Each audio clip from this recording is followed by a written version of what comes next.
Sveiki, meitenes! Kā jums iet? Как ваши дела? Latvijas, krievis, kā jūs runājat?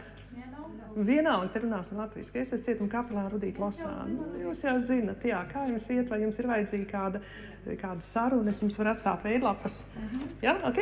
Es skatos, cilvēks varētu būt pirmo reizi cietumā, jā? Nu jā, tad mums ir jātiekas un arī kādas jums vajadzības. Es jums arī izstāstīšu, kādas ir garīgās aprūpes jums, nu, var teikt, tādu piedāvājumu, ko jūs varat izmantot. Tev arī vajag, jā, mēs esam tikušās, vai ne? Jā. Labi. Un jums arī vajag, jā? Arī, jā? Pirmo reizi. Nu, tad jau mums ir par ko runāt, vai ne? Jā. Labi, jā. Labi, jā.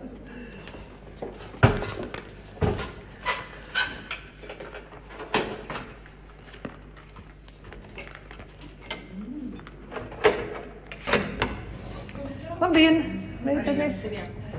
К всеми, я пришла к всеми, девушки. Как зовут? Романенкова. Да. Ты написала заявление, что ты встретишься с капелланом, да? Да. Я посмотрю. Хорошо, я тебя вызову. Ты первый раз в тюрьме, да? Нет. Да, тогда ты знаешь, что ты хочешь от капеллана, правда?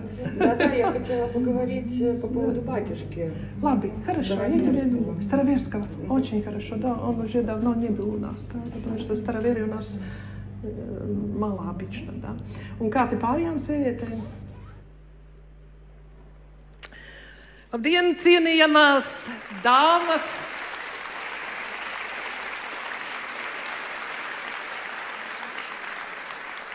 Patiešām skaisti ir stāvēt uz šīs skatuves vienos ziedos un samtos, un jūs visas esat tā gatavojušies šim pasākumam. Un kā jau jūs sapratāt no šī video, tad mana profesionālā joma ir saistīta ar darbu cietumā. Ilgus gadus strādājot, esmu dziļi un pamatīgi iepazinusi sievieti ieslodzījuma vietā. Un, ziniet, šķiet nav nekas pretdabiskāks sievietes būtībai, kā būt cietumniecei. Tā ir vietā, lai veidotu ģimeni, veidotu karjeru, audzinātu bērnus, saņemtu mīļotā vīrieša glāstas un rūpes.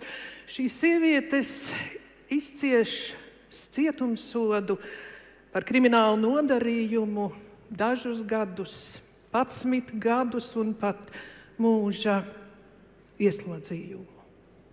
Pirmo reizi šīs sievietes satiku savā dzīvē 2000. Gadā, kad es sāku strādāt Ilģziemas sieviešu cietumā. Pirmā notiesātā sieviete, ar kuru man bija pastorāla saruna, bija tiesāta par slepkavību.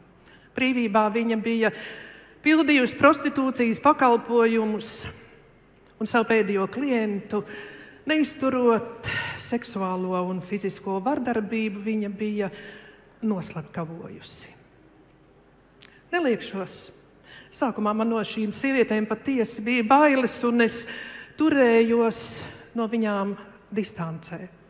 Bet, kad es noklausījos šīs sievietes skarbo dzīves stāstu, viņas bezcerību, viņas vainas apziņu un bezizēju, manī sāka pamazām mosties empātija. Nevis līdzjūtība, bet empātija. Ieklausoties citu sieviešu dzīves stāstos, es nācu pie secinājuma, ka viņas pirms šī fiziskā ieslodzījuma katra savā veidā ir bijusi savas dzīves cietumniece. Sāka lēnām drupt manis veidotais attālums starp viņām un manīm, un man no sirds gribējās viņām palīdzēt.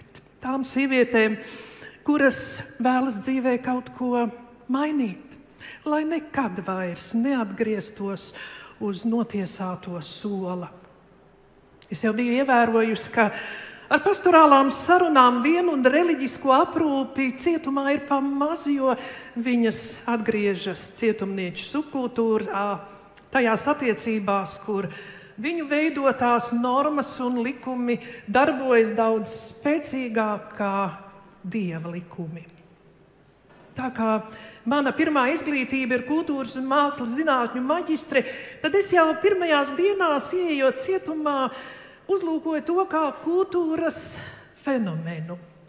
Un arvien skaidrāk es apjautu, ka tas ceļš, kā viņām palīdzēt, ir veidot citādu kultūras vidi, jo es ievēroju, ka cietumā tāda kultūra, kā es to pazinu un kādā es tur dzīvoju, vienkārši nav. Iepazīstināju ar savu redzējumu cietuma administrāciju, viņi man uzklausīja, viņi man noticēja, un tā 2001. gadā Ilģu ciema sieviešu cietumā tika atvērta kristīgā programma Mirjama. Šī programma pēc būtības ir alternatīva resocializācijas pieeja caur praktisko teoloģiju un mākslām. Kā tas notiek realitātē?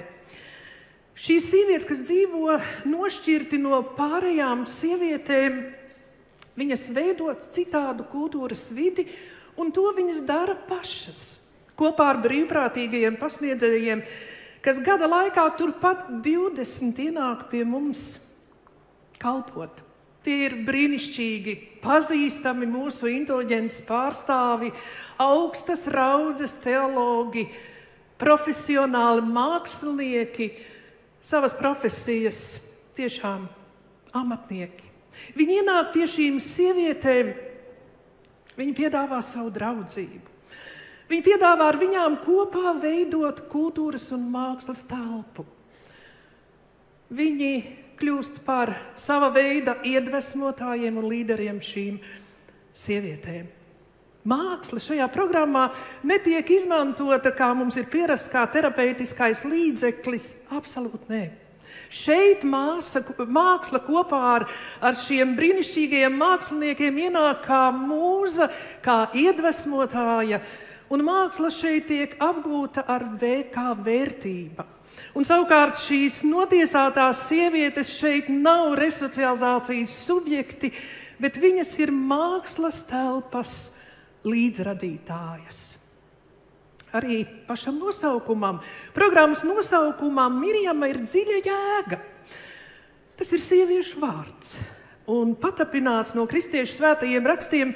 Savā laikā tas bija ļoti populārs eģiptiešu meiteņu vārds, un kad ebreju tauta atradās tur verdzībā 400 gadus, viņiem šis vārds ļoti iepatikās, un viņi tā sāka saukt savas jaunpiedzimušās meitenes. Un ebreju izrunā šis vārds etimoloģiski pārtapa par mums visiem pazīstamo vārdu Marija. Tāds ir katras sievietes iespējamais garīgās izaugsmes ceļš šeit programmā iziet no sava iekšējā cietuma un kļūt par brīvu personību. Vai citiem vārdiem sakot, no Mirjamām kļūt par Marijām.